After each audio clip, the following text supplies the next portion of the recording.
សួស្តីអ្នកទាំងអស់គ្នាក្នុងវីដេអូនេះនឹងនាំអ្នកទាំងអស់គ្នាទៅស្គាល់ទឹកធ្លាក់មួយកន្លែងដែលមានឈ្មោះថាទឹកធ្លាក់នៃតាសាឡាំងហើយលើទៅឈ្មោះអ្នកគ្នាក៏ដឹងថានៅទីណាដែរអ្នកគ្នាក៏ប្រហែលជាដឹងដែរខ្ញុំសូមប្រាប់អ្នកគ្នាគឺនៅក្នុងទឹកដីខេត្តពោធិ៍សាត់ហ្មង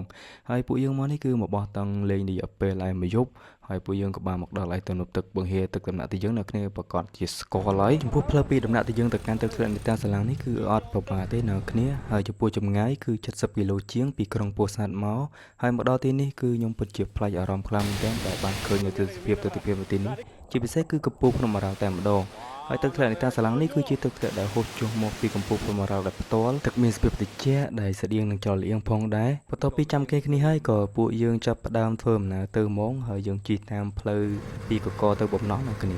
ហើយយើងជិះរហូតមើលទិដ្ឋភាពតាមដងផ្លូវមានព្រៃមានភ្នំអីចឹងទៅហើយយើងមកដល់នេះគឺយើងបត់ឆ្វេងដៃដើម្បីកាន់ឯដំណាក់ទៅយើងហើយផ្លូវនេះគឺឆ្ពោះទៅឯរាំងខ្វៅផងដែរ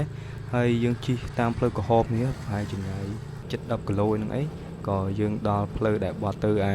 ដំណាក់ទៅយើងហើយយើងមើលទៅកាន់ទិដ្ឋភាពភ្នំតាកមកនៅនេះយើងមកឃើញច្បាស់ខ្លាំងមែនហើយជិះតាមដងផ្លូវទៅមើលទិដ្ឋភាពជាពិសេសគឺកំពូលភ្នំអរ៉ាល់តែម្ដងមើលគឺកាចខ្លាំងមែនភ្នំអរ៉ាល់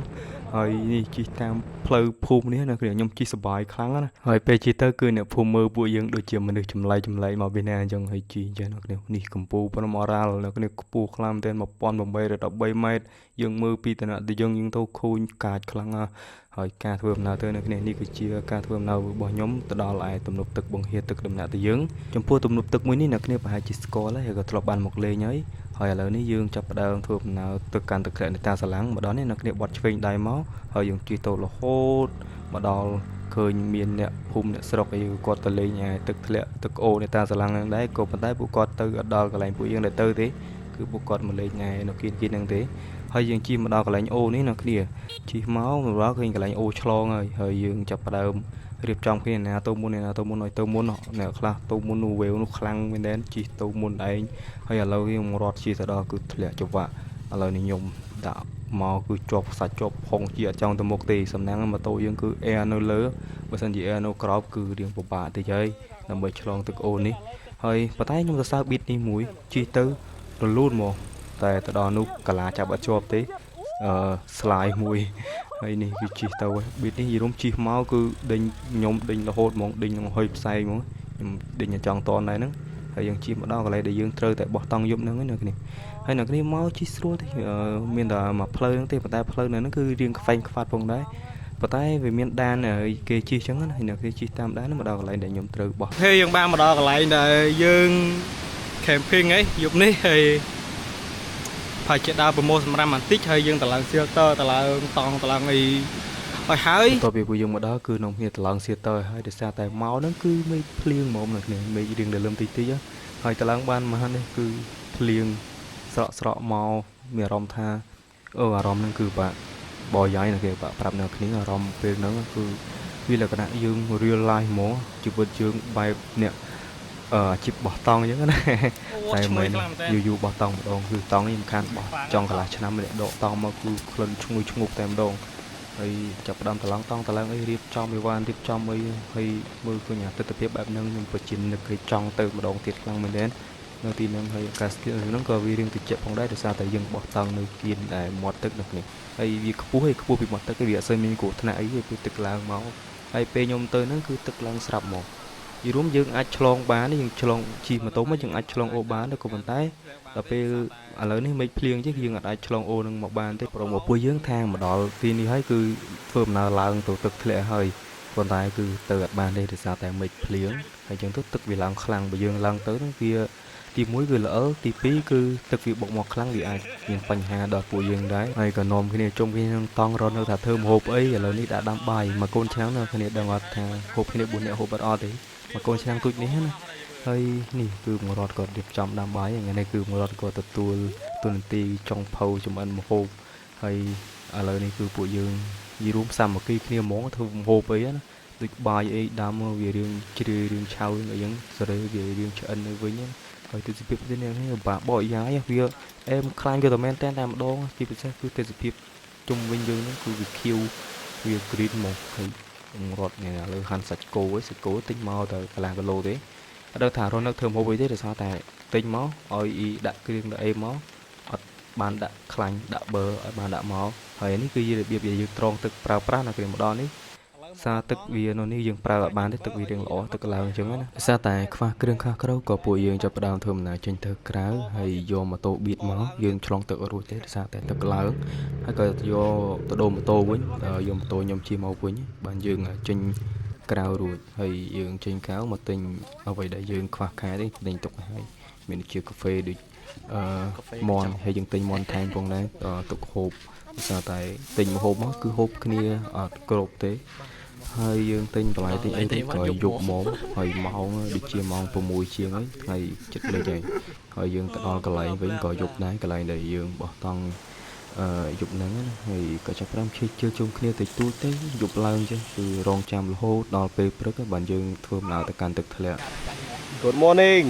ព្រមឡើងបន្ទាប់ពីយើងរៀបចំវាបានរួចក៏ចាប់ផ្ដើមធ្វើដំណើរដើរទៅកាន់ទឹកតាសាឡាំងហើយយើងដើរតាមផ្លូវជារហូតតាមផ្លូវទៅផ្លូវនេះបើសិនជាយើងជិះម៉ូតូក៏យើងជិះបានដែរយើងជិះទៅដល់ទឹកធ្លាក់ហ្មងប៉ុន្តែពួកខ្ញុំនេះចង់បែប hiking បែប mini hiking យើងដើរមើលទេសភាពមើលព្រៃមើលអីចឹងទៅហើយយើងដើរទៅរហូតមកដល់កន្លែងថ្មតានេះគ្នាធំណាស់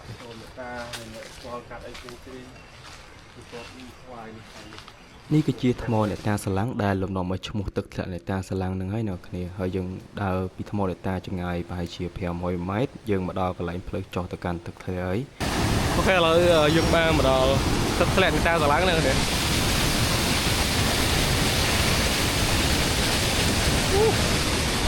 ហើយនេះគឺជាទឹកធ្លាក់អ្នកតាសាឡាំងដែលអ្នកគ្នាបានឃើញចឹងអំពីសម្រស់នៅទីនេះស្តៀងនឹងច្រកលៀងផងដែរទឹកធ្លាក់មួយនេះកពុះកពអីប្រហែលគ្នាហើយសំបីតអូហូចុះមកសន្តានទឹកអីក៏ស្តៀងគ្នាដែរសំបីតទឹកត្រជាក់ក៏ប្រហែលនឹងគ្នាដែរដោយសារតែទឹកធ្លាក់នេះហូរចុះមកពីកំពូលភ្នំអរ៉ាល់ទៅមួយបន្ទាប់ពីកយគុណទេសភាពនៅទីនេះអស់ចិត្តហើយពួកយើងក៏ចាប់ផ្ដើមធ្វើដំណើរទៅលើជាបន្តទៀតហើយយើងក៏ហោះដ្រូនឃើញទឹកធ្លាក់ចំនួនបែរជាល្បាក់4ទៅ5ជាន់នៅខាងលើទៀតហើយយើងដើរតាមអូតាមនេះរហូតអ្នកគ្នាឃើញថាទេសភាពវាសុខស្អាតខ្លាំងមែនទែនតាមផ្លូវយើងធ្វើដំណើរហ្នឹងណាហើយយើងដើរតាមថ្មអញ្ចឹងយើងដើរកាត់ថ្មកាត់អីអញ្ចឹងទៅហើយអ្នកគ្នាគួរបើសិនជាមកគួរតែប្រុងប្រយ័ត្នផងដែរព្រោះអីថ្មនេះវារៀងល្អិលអញ្ចឹងណាហើយបើជើងអីដូចខ្ញុំពាក់តែក្រទេវារៀងល្អិលតិចតិចដែរហើយមកលេងតាមដំណើរនេះមួយយើងដើរប្រហែលជាខ្ទង់300ម៉ែត្រទេពីទឹកធ្លាក់នេះតាសាឡាំងមកយើងដើរបែបនេះណាគ្នាដើរមកឃើញទេសភាពវាខុសគ្នាហ្មងតាមកន្លែងមួយហើយដងនៅទីនេះគឺជ្រៅខ្លាំងយកតែមែនទេណាកន្លែងខ្លះអាចដល់3ម៉ែត្រ4ម៉ែត្រក៏មានដែរកន្លែងខ្លះក៏យើងអាចលេងបានដែរត្រឹមចកេះត្រឹមជង្គង់អីហ្នឹងលោកតែដល់នេះតែឃើញដូចភ្នែកខ្ញុំឃើញអត់ទេស្អាតខ្លាំងមែនទែនហើយមានអារម្មណ៍ដើមកវាញដើមកវាញខ្ញុំគិតថាដើមកវាញហ្មងហើយទឹកធ្លាក់3ជាន់នៅក្រោយខ្នងខ្ញុំការងាររបស់យើងមានលក្ខណៈដើរហួសផ្លូវមានអីមានបាទតែនេះគឺផ្លូវថ្មីសុទ្ធសាធទស្សនភាពបែបនេះនៅគ្នាប្រហែលជាឃើញលើកដំបូងឯងរួមទាំងខ្ញុំដែរក៏បានឃើញនៅទីនេះលើកដំបូងផងដែរដោយសារតែអត់មានអ្នកមកថតទេអាចថានៅទីនេះគឺភាគតិចឃើញថាមានបងប្អូនយើងអ្នករស់នៅដំណាក់ទៅយើងណាក៏គាត់បានមកដល់នៅកន្លែងទឹកធ្លាក់នេះដែរអូខេអ្នកនេះយើងដើររកទឹកធ្លាក់1ម៉ោងជាងហ្នឹងឥឡូវនេះបានឃើញមួយជាន់ទៀតស្អាតខ្លាំងមែនទែននៅខាងក្រោយហើយមកដល់ទឹកធ្លាក់ជាន់នេះឃើញថាវាហូរចូលមកស្អាតខ្លាំងមែនទែនហើយរួមអាខំមកជិះដែលរៀបចំឡើងឯងហ្នឹងដែលយើងមកលើដំបូងយើងឃើញនឹងតថ្មេកហ្នឹងអូស្អាតខ្លាំងណាស់គេអូមកនេះគឺបើថាត្រជាក់វិញត្រជាក់ខ្ញុំពាក់អាវនេះថប់ណាប៉ុន្តែមកនេះគេនៅតែត្រជាក់ផងដែរខ្យល់មកមកអូអែវទឹកធ្លាក់នេះគ្នាមើលឃើញតូចអញ្ចឹងណាប៉ុន្តែមិនមើលលងទេលងគឺជ្រៅណាស់ខ្ទង់3ទៅ4ម៉ែត្រកន្លែងខ្លះ5ម៉ែត្រក៏មានដែរគឺបើមុជដល់បាបដោយមុជដល់ទេហើយកន្លែងនេះគឺមួយជាន់ទៀតអ្នកគ្នាឡើងដល់មកមួយជាន់ទៀតនៅមានជាន់លើតទៀតប៉ុន្តែពួកយើងអត់ទៅដល់នឹងទេដោយសារតែឃើញផ្លូវវាតំណងសូតំណងដើរហើយមកលេងនៅកន្លែងជាន់នេះសប្បាយខ្លាំងអ្នកគ្នាដូចអាងទឹកមួយចឹងយើងមកលេងទឹកនៅនេះគឺក្តីសុខខ្លាំងតែយូរគឺស្ងប់ស្ងាត់ខ្លាំងហើយយើងឮសំឡេងសត្វយំជីកវាអារម្មណ៍វាផ្ដល់មកបែបយើងនៅជាមួយនឹងធម្មជាតិជីវិតយើងវាផ្សារជាប់ជាមួយនឹងធម្មជាតិសឹងតែ100%យូរ100%ហ្មងបើសិនអ្នកគ្នាអត់ច្បាស់ផ្លូវទេអាចមកលេងបានត្រឹមកន្លែងដែលពួកខ្ញុំបោះតង់អ្នកគ្នាអាចជិះមកដល់បានប៉ុន្តែបើទៅកាន់ទឹកធ្លាក់វារៀងពិបាកដែរសម្រាប់អ្នកគ្នាទៅហើយវីដេអូនេះក៏បានមកដល់ទីបញ្ចប់ផងដែរអរគុណអ្នកគ្នាខ្លាំងមែនទែនដែលបានតាមដានវីដេអូរបស់ខ្ញុំតា នឹងម្ដងដល់ចប់ហើយជួបគ្នាជាមួយនឹងខ្ញុំនៅកន្លែងដែលប្លែកៗនឹងចែកជូនអ្នកគ្នាទស្សនាជារៀងរហូតមកបាយបាយ